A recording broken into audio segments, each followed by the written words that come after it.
रवि और उसका दोस्त आदित्य पुराने किले के खंडहर देखने गए थे। गांव वाले अक्सर कहते थे कि उस किले में काला दरवाजा है जो कभी खुला नहीं रहता। कोई भी उसके पास जाता तो अजीब आवाजें सुनाई देती, कभी रोने की, कभी चिल्लाने की। रात हो चुकी थी, लेकिन दोनों की जिज्ञासा इतनी बढ़ गई कि वे उस दरवाजे तक पहुंच गए।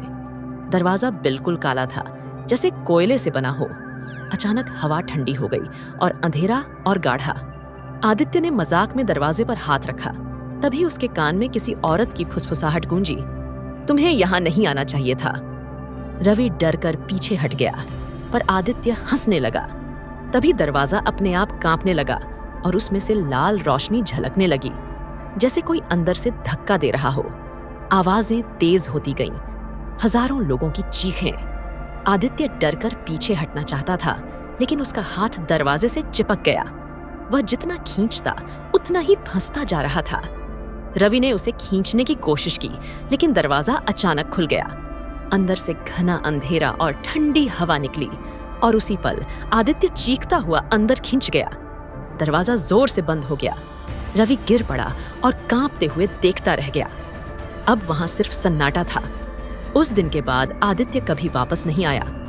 गांव वाले कहते हैं, काला दरवाजा सच है, और जो एक बार अंदर चला जाता है वह कभी लौट कर नहीं आता। रवि की आंखें सुन्न हो गई थीं।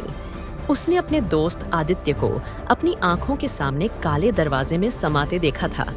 वह रोते रोते गांव वापस भागा। गांव वाले सुनकर डर गए। बुजुर्गों ने कहा, हमने चेतावनी दी थी, वो दरवाजा इंसानों का नहीं है। पर रवि को चैन नहीं था। हर रात उसे आदित्य की चीखें सुनाई देती, कभी खिड़की पर, कभी उसके सपनों में। 3 दिन बाद उसने तय किया कि वह फिर से किले में जाएगा और दोस्त को बचाएगा। रात का समय था, चांद बादलों के पीछे छिपा था। रवि हाथ में दिया जलाकर पहुंचा। काले दरवाजे के पास अजीब सी गंध थी, सड़ी हुई लाश जैसी। जैसे ही वह पास गया, दरवाजा अपने आप धीरे धीरे खुलने लगा। इस बार लाल रोशनी नहीं, बल्कि भीतर से गाढ़ा धुआं निकल रहा था।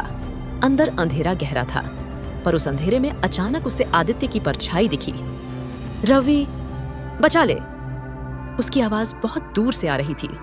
रवि डरते हुए एक कदम अंदर गया। तभी दरवाजे ने जोर से धमाका किया और खुद ब खुद बंद हो गया। अब रवि भी अंदर फंस चुका था। अचानक हजारों हाथ अंधेरे से निकलकर उसके चारों ओर लिपट गए। वे न इंसान के थे, न जानवर के।